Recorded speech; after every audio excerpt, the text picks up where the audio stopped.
यह कहानी एक छोटे और शांत गांव की है जो जंगलों के बीच बसा हुआ था। यह गांव बाहर की दुनिया से कटाकटा सा था और वहां की हर चीज में एक रहस्यमय और डरावनी हवा थी। गांव के पास एक पुराना और वीरान घर था जिसे भूतिया घर कहा जाता था। लोगों का मानना था कि उस घर में एक प्रेतनी की आत्मा भटकती है जो हर पूर्णिमा की रात को प्रकट होती है।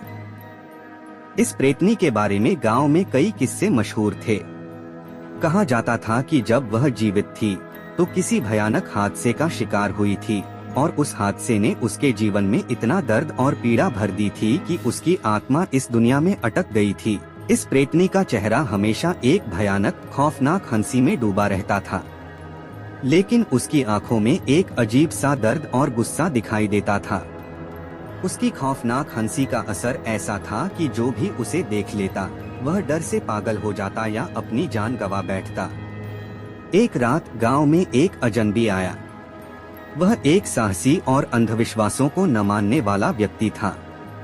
जब गांव वालों ने उसे उस प्रेतनी के बारे में बताया तो उसने इसे सिर्फ एक अफवाह और बेवजह की डरावनी कहानी मान लिया। उसने गांव वालों की चेतावनी को नजरअंदाज कर दिया और उसी भूतिया घर में रुकने का फैसला किया। गांव वालों ने उसे मना किया, लेकिन वह अपने फैसले पर अड़ा रहा। रात का समय हुआ, चारों ओर सन्नाटा था।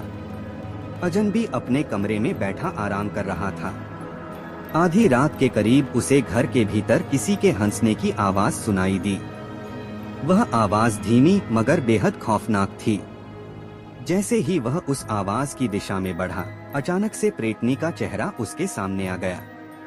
उसके चेहरे पर एक भयानक मुस्कान थी जो सीधा अजनबी की आत्मा तक पहुंच रही थी। उस हंसी ने उसे इतना डरा दिया कि वह वहीं पर बेहोश होकर गिर पड़ा। अगली सुबह गांव वालों ने उसे घर के बाहर मृत पाया। उसके चेहरे पर वही डरावनी स्माइल थी, मानो उसकी आत्मा तक को उस खौफनाक हंसी ने निगल लिया हो। उसके बाद से किसी ने उस घर के करीब जाने की हिम्मत नहीं की। गांव में यह बात फैल गई कि जो भी उस प्रेतनी की खौफनाक हंसी का सामना करता है वह कभी लौटकर नहीं आता। अब भी गांव के लोग कहते हैं कि जब पूर्णिमा की रात होती है तब उस प्रेतनी की हंसी घर के आसपास गूंजती है। उस आवाज को सुनने की हिम्मत किसी में नहीं होती। जो भी उस आवाज को सुनता है वह अगले दिन जीवित नहीं रहता। उस खौफनाक स्माइल का आतंक पूरे गांव पर छाया हुआ है और लोग उस आत्मा से दूर रहना ही अपनी सलामती समझते हैं।